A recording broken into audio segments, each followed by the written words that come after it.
Indonesia gagal selamat dari serangan tarif dagang Trump sebesar 32% yang akan berlangsung atau berlaku mulai 1 Agustus mendatang. Donald Trump juga mengancam akan mengenakan tarif tambahan 10% kepada blok ekonomi BRICS, termasuk Indonesia di dalamnya setelah BRICS mengecam kebijakan tarif dagang Donald Trump. Kita bahas hal ini langsung bersama dengan Muhammad Faisal, Direktur Eksekutif KOR Indonesia. Saya sapa langsung Pak Faisal, selamat malam. Selamat malam, Mbak Puspa. Pak Faisal, saya ingin tahu bagaimana perspektif dari KOR menilai upaya negosiasi yang dilakukan oleh Menko Ekonomi dan juga timnya beberapa saat lalu di Amerika Serikat terkait dengan hal ini. Apakah memang tidak semudah itu untuk melakukan tawar-menawar tarif dagang ini dengan pemerintahan Trump?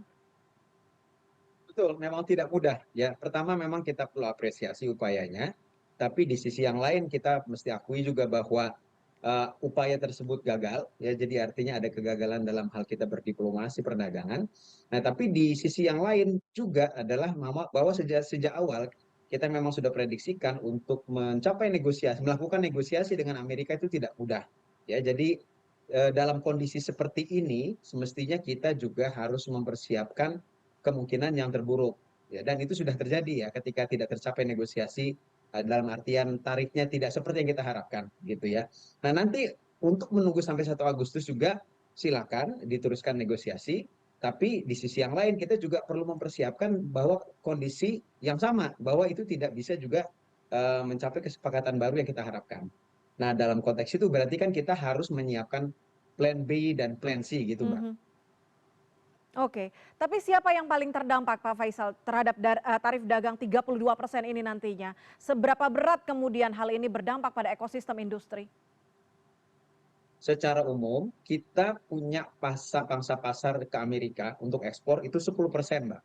Jadi dibandingkan dengan peer countries sebetulnya kita termasuk yang lebih sedikit, apalagi dibandingkan dengan Vietnam ya, yang sampai 37%, bahkan ada sampai 40%. Mhm. Nah, tapi kalau memang lihat dari produk per produk, memang kita ada produk-produk ekspor kita yang ketergantungannya sangat tinggi terhadap pasar Amerika. Sebut saja misalnya produk-produk pakaian wanita, kemudian juga gudang ya perikanan, itu Mhm. ada yang sampai 75%, pangsanya 80%, 85%. Nah, itu jadi artinya produk-produk itu akan terdampak sangat besar sekali gitu ya. Nah, tapi secara umum kita kalau dibandingkan dengan negara-negara lain, ya rata-rata kita relatif sebetulnya ketergantungannya lebih kecil. Nah, jadi artinya dengan kondisi seperti ini kita sudah bisa mengkalkulasi semestinya Mhm. bahwa the worst impacts adalah pada produk-produk tersebut. Kita perlu menyiapkan skenario-skenario untuk mengamankan supaya sektor tersebut tidak makin parah ya dampaknya, untuk meredam dampak buruknya tersebut. Oke, tekstil dan garmen begitu ya salah satunya. Tapi Pak Faisal, kita Ya, ketahui Indonesia sudah resmi bergabung ke BRICS sekarang. Di saat yang sama Trump juga tadi menyebut negara-negara yang quote unquote bersekutu dengan BRICS akan dikenakan tarif tambahan 10%, cukup tinggi. Apakah kemudian ini menunjukkan bahwa aliansi ekonomi seperti BRICS ini dipandang sebagai ancaman begitu oleh Amerika Serikat? ya, dengan cara pandangnya Trump ini sangat bisa dimengerti kenapa kemudian negara-negara yang bergabung dalam BRICS akan dikenakan tambahan tarif ya, karena pada dasarnya semua yang dianggap sebagai rival, sebagai musuh ini akan dikenakan barriers yang lebih besar ya oleh Amerika. Jadi sangat make sense sekali. Jadi artinya kita kemungkinan untuk dapat additional 10% untuk tarif itu cukup besar dalam konteks seperti ini. Nah, tapi kita juga tahu bahwa kalau deal negara per negara ini tidak necessarily sama semua. Mhm. Jadi sebagai contoh misalnya China bagian daripada BRICS ya, dan dia menjadi sasaran utama sebetulnya dari perang tarif ini dengan Trump. Nah, tapi pada perkembangan berikutnya kemudian China kan dan Amerika menemukan kesepakatan baru yang tadinya tarifnya sampai di atas 100% ya, 145%, 125%. Nah, sekarang China hanya kena 30% secara rata-rata ya. Nah, jadi artinya itu kondisi juga memang sangat-sangat dinamis dan kita juga mesti melihat detailsnya bagaimana. Karena ini kesepakatannya masih sangat umum ini. Mhm. Artinya detailsnya itu tidak masih banyak yang belum jelas ya ke depannya. Sangat dinamis, Mbak. Oke, tapi 32% kalau betul plus 10% itu cukup besar, kemudian bagaimana Besar. dorongan dorongan pemerintah apakah diversifikasi pasar ekspor, contohnya ke Eropa, Timur Tengah, Asia Timur itu cukup cukup, terbuka peluangnya? Tentu saja diversifikasi kita butuhkan dalam konteks ini. Tapi sebelum saya berbicara masalah diversifikasi, yang Mhm, pertama adalah yang penting dalam kondisi seperti ini, karena tekanan global ini memang utamanya dari Amerika, tapi juga tidak menutup kemungkinan juga belahan atau mitra-mitra kita yang lain. mhm, Jadi ekonomi domestik dulu yang perlu kita perkuat gitu ya. Jadi ketika tadi produk-produk yang punya ketergantungan tinggi terhadap pasar Amerika itu mendapat tarif yang lebih tinggi, yang artinya pangsa pasarnya itu akan sangat mungkin akan menciut, maka kita melihat dulu ke dalam, karena pasar kita besar, seberapa besar pasar domestik itu bisa menyerap dari ketidakmampuan untuk bisa menembus pasar Amerika atau kalah oke competitiveness untuk bisa masuk ke pasar Amerika.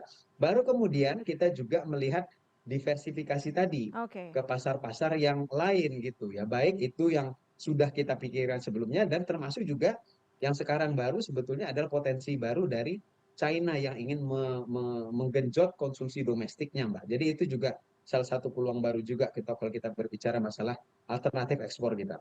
Oke oke baik. Pak Faisal, kita ketahui negosiasi ini masih masih akan dilanjutkan, masih ada di sana, dari tim Resiprokal Indonesia.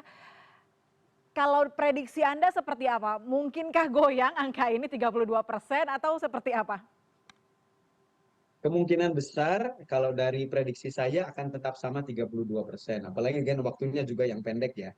Nah, kecuali kalau kemudian pemerintah menambahkan tawaran-tawaran baru yang dalam tanda kutip itu mengobral. Mhm, Nah, ini mungkin bisa turun, tapi ini jangan perlu hati-hati juga. Jadi jangan kita menawarkan juga terlalu banyak ya, terlalu permisif ya sehingga nanti kalau dalam hitung-hitungan cost dan benefit jangan-jangan benefit kalaupun nanti bisa diturunkan tarifnya, benefit yang kita dapatkan tidak sebesar kehilangan yang kita derita ya dengan kita melonggarkan impor, kemudian juga melakukan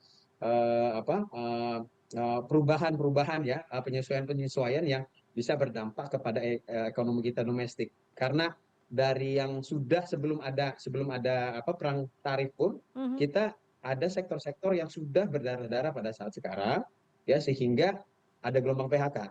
Nah, ini kalau kita tidak hati-hati malah bisa makin parah kondisinya. Oke, seberapa cepat, Indonesia pemerintah bisa menyiapkan proyeksi kerugian atau skenario mitigasi untuk meminimalisir kerugian dari industri terdampak, Pak Faisal? Semestinya tidak terlalu lama. Karena kan ini masalah ini sudah diantisipasi sudah sejak lama ya. Mhm. Sudah bahkan semestinya sudah mesti dihitung ketika menjelang Trump itu diprediksikan sudah menjadi pemenang dalam pemilu. Ya, jadi antisipasi itu sudah dilakukan semestinya dari tahun yang lalu. Jadi semestinya kalkulasi-kalkulasi yang secara seksama itu sudah kita punyai dalam waktu seperti sekarang atau paling tidak dalam waktu singkat ya, tidak berapa lama. Oke, kita lihat nanti upaya diplomasinya seperti apa, negosiasi yang dilakukan, kita harapkan ada, apa namanya, perbaikan angka ya dari tarif dagang Insya di Allah, Amerika amin. Serikat. Kita Ya, lihat nanti. Terima kasih banyak, Muhammad Faisal, Direktur Eksekutif KOR Indonesia sudah bergabung sama-sama bersama Mbak. kami di CNN Indonesia Newsroom. Selamat malam. Selamat malam.